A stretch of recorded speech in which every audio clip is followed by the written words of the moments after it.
Subscribe कीजिए F study class channel को और बेल आइकन को दबाइए लेटेस्ट वीडियो सबसे पहले देखने के लिए। हेलो फ्रेंड्स, चलिए आज हम शुरू करते हैं इस वीडियो में कि त्रिभुज का क्षेत्रफल किस तरह से ज्ञात किया जाता है। फॉर्मूला लगाएंगे 1/2 गुणा आधार गुणा ऊंचाई और ज्ञात कर लेंगे। लेकिन पीछे मैंने एक वीडियो में बताया था कि हीरोन के फॉर्मूले से त्रिभुज का क्षेत्रफल ज्ञात कैसे करते हैं। इस वीडियो में भी हम हीरोन के फॉर्मूले से त्रिभुज का क्षेत्रफल ज्ञात करेंगे। लेकिन पीछे जो मैंने क्वेश्चन बताया तो उसमें हमें त्रिभुज की तीनों भुजाएं दी गई थी। अब हीरोन का फॉर्मूला हम कब लगाते हैं? जब त्रिभुज के अंदर, मैं आपको बता दूं कि जब त्रिभुज के अंदर ये त्रिभुज है, इसकी तीनों भुजाएं ए बी सी ये दी गई है, जब ऊंचाई ना हो उस वक्त हम क्या करते हैं? हीरोन का फॉर्मूला लगाते हैं। फॉर्मूला है 1/2 गुणा आधार गुणा ऊंचाई। आधार और ऊंचाई हो तो हम ये फॉर्मूला लगाएंगे। उसके अलावा अगर त्रिभुज की भुजाएं दी गई है या परिमाप दिया गया है तो हम क्या करेंगे? हीरोन के फॉर्मूले से ज्ञात करेंगे। आज की इस वीडियो में भी हम हीरोन के फॉर्मूले से त्रिभुज का क्षेत्रफल ज्ञात करेंगे। पीछे वाली वीडियो में 3 भुजाएं दी गई थी तो हमने फॉर्मूला हीरोन का लगा के त्रिभुज का क्षेत्रफल ज्ञात किया था। इस वीडियो में आपको 2 क्वेश्चन बताऊंगा। दोनों प्रश्न जो दिए गए हैं उसमें थोड़ा थोड़ा डिफरेंस है। देखिए यहाँ पर है 2 भुजाएं दी गई है और परिमाप दिया गया है। त्रिभुज में कितनी है? 2 भुजाएं और परिमाप दिया गया है। तो इस तरह का क्वेश्चन हो तो उससे हम क्षेत्रफल कैसे निकालेंगे? दूसरा क्वेश्चन है कि भुजाओं का जब अनुपात दिया गया है और परिमाप दिया गया है तो उससे हम त्रिभुज का क्षेत्रफल कैसे ज्ञात करेंगे। तो देखिए पहला क्वेश्चन सरल करते हैं। पहले क्वेश्चन में ये त्रिभुज बना लिया। इस त्रिभुज में 2 भुजाएं दी गई है। अब 2 भुजाएं कोई भी आप मान सकते हैं। इसको मान लिया हमने 18, ये हो गई 10 सेंटीमीटर, 18 सेंटीमीटर और 10 सेंटीमीटर। तीसरी भुजा है उसका हमें पता नहीं है, तो तीसरी भुजा को हमने मान लिया कि तीसरी भुजा क्या है? x है, ये मान लिया। अब परिमाप दिया गया। परिमाप क्या होता है? त्रिभुज का परिमाप होता है तीनों भुजाओं का योग। तो हम लिखते हैं कि परिमाप बराबर क्या होता है? तीनों भुजाओं का योग। तीनों भुजाएं क्या है? x + 18 + 10, ये हो गया परिमाप। अब इसके बराबर हम लिख सकते हैं इसका परिमाप। तीनों भुजाओं का योग कर लो तो कितना आएगा?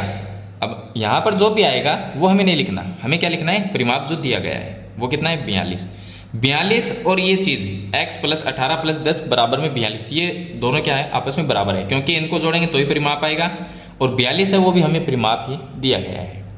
तो तीनों भुजाओं का योग परिमाप के बराबर होता है, यानी कि परिमाप होता है।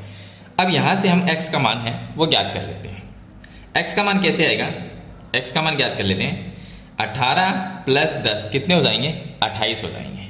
तो ये आ गया x प्लस में 28 बराबर में 42। तो 28 को हम माइनस कर देंगे तो ये आ जाएगा x बराबर 42 माइनस में 28, तो x का मान आ जाएगा 14। ये आ गया x का मान।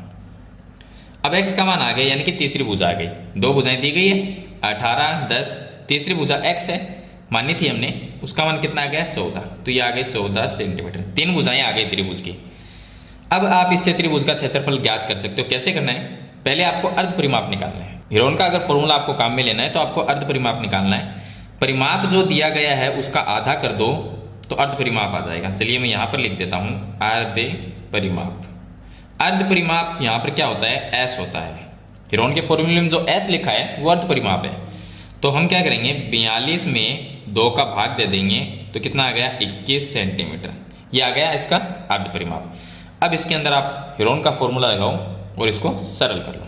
तो चलिए यहाँ पर देखिए हीरोन का फॉर्मूला जो है वो है अंडर रूट में s - a s - b और s - c। ये हीरोन का फॉर्मूला है। इसको a मान लेते हैं, स्मॉल a, ये स्मॉल b है, ये स्मॉल c है। a b c भुजाएं हो गई और s क्या है? अर्ध परिमाप है जो हमने निकाल लिया 21 है। तो इसका मान है वो सभी मान इसमें लिख देंगे। ये आ गया 21, फिर से आ गया 21 माइनस a का मान कितना? 18। जो बड़ी भुजा है उसको a मान लेते हैं, छोटी उससे छोटी है उसको b मान लिया, उससे छोटी उसको कैसे भी मान सकते हैं, जरूर नहीं है।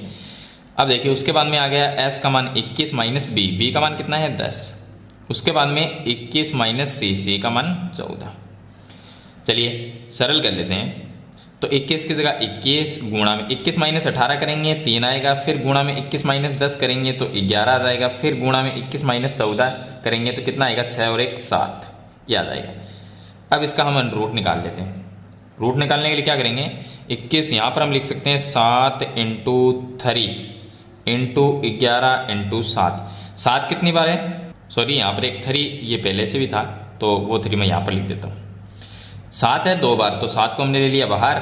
3 भी कितनी बार है, 2 बार, 3 को ले लिया बाहर। अंडर रूट में क्या रह गया, 11 रह गया। 7 को 3 से गुणा किया, 21 अंडर रूट 11 सेंटीमीटर स्क्वायर। ये क्या आ गया, इस त्रिभुज का क्षेत्रफल आ गया। तो इस तरह से 2 भुजाएं दी गई हो और परिमाप दिया गया हो, तो हम हीरोन के फॉर्मूले से इस तरह से त्रिभुज का क्षेत्रफल ज्ञात करते हैं। चलिए आपको मैं दूसरा क्वेश्चन बताता हूँ इसका।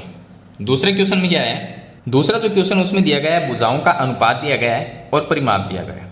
तो हम ये मान लेते हैं कि जो त्रिभुज है, त्रिभुज उसकी भुजाएं, तो यहाँ पर मैं लिख देता हूँ कि माना त्रिभुज की भुजाएं, त्रिभुज की भुजाएं, उसको x रूप में, जो अनुपात दिया गया है उसको x के रूप में हम भुजाएं के रूप में मान लेंगे। तो हम लिखते हैं, माना इसकी भुजाएं हैं 12x, उसके बाद में दूसरी है 17x और तीसरी है 25x। तो एक को हमने मान लिया 12x, 17x और 25x, ये हमने 3 भुजाएं मान ली। अब तीनों भुजाएं 12x, 17x और 25x है। परिमाप दिया गया 540 सेंटीमीटर। अगर तीनों भुजाओं का योग करते हैं तो वो परिमाप 540 के बराबर होगा। तो हम क्या लिखेंगे, त्रिभुज का परिमाप, त्रिभुज का परिमाप। हमें परिमाप दिया गया है 540 सेंटीमीटर, ये दिया गया है।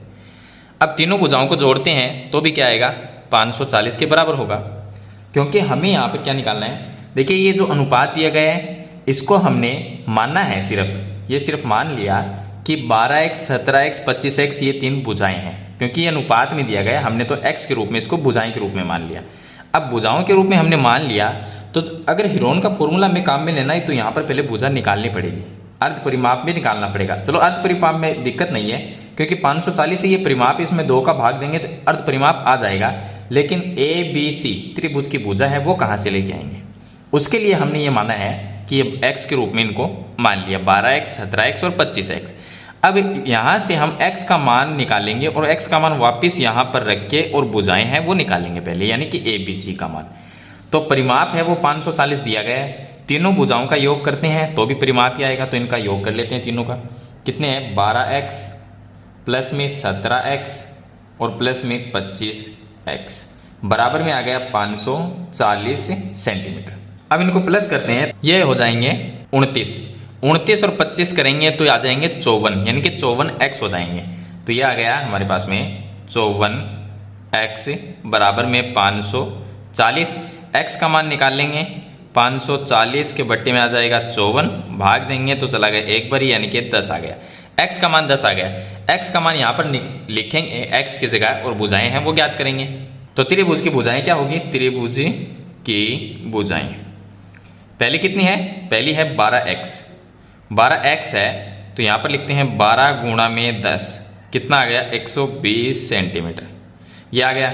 दूसरी भुजा कितनी है, 17x, तो यहाँ पर लिखेंगे 17 गुणा में 10, x का मान है 10, वो 10 लिखते जाएंगे x की जगह। 17 गुणा 10 करेंगे 170 सेंटीमीटर आ जाएगा। उसके बाद में 25x है तीसरी भुजा, तो यहाँ पर लिखेंगे 25 गुणा 10 यानी कि 250 सेंटीमीटर, ये आ गई तीसरी भुजा। अब 3 भुजाएं हमने ज्ञात कर ली। यहाँ पर अर्ध परिमाप वो ज्ञात कर लेते हैं। तो अर्ध परिमाप क्या होगा, अर्ध परिमाप होगा 540 में 2 का भाग दे देते हैं, तो 27 दूनी 54 आती है, यानी कि 270 सेंटीमीटर आ जाएगा। ये आ गया अर्ध परिमाप। अर्ध परिमाप यानी s का मान आ गया 270 सेंटीमीटर। और त्रिभुज की तीनों भुजाएं हमने ज्ञात कर ली, 120, 170 और 250। अब हीरोन के फॉर्मूले में मान रखेंगे और इसका आंसर है वो ज्ञात कर लेंगे। तो देखिए आगे मैं आपको बता देता हूँ। यहाँ पर हीरोन का फॉर्मूला लिखते हैं। हीरोन का फॉर्मूला है s, यहाँ पर माइनस नहीं है, गुणा है, s माइनस a और s minus b, s minus c। s की जगह अर्ध परिमाप लिखना है। अर्ध परिमाप कितना है, 270, ये लिखा 270। फिर उसके बाद में 270 माइनस जो बड़ी भुजा उसको लिख लेते हैं, 250 है वो लिख दिया। उसके बाद में s माइनस b, तो 270 माइनस b का मान क्या मानेंगे, 170 कर लेंगे, 170। और उसके बाद में आ गया s माइनस c, तो s का मान 270 माइनस c का मान तीसरी भुजा है 120, वो लिख देंगे।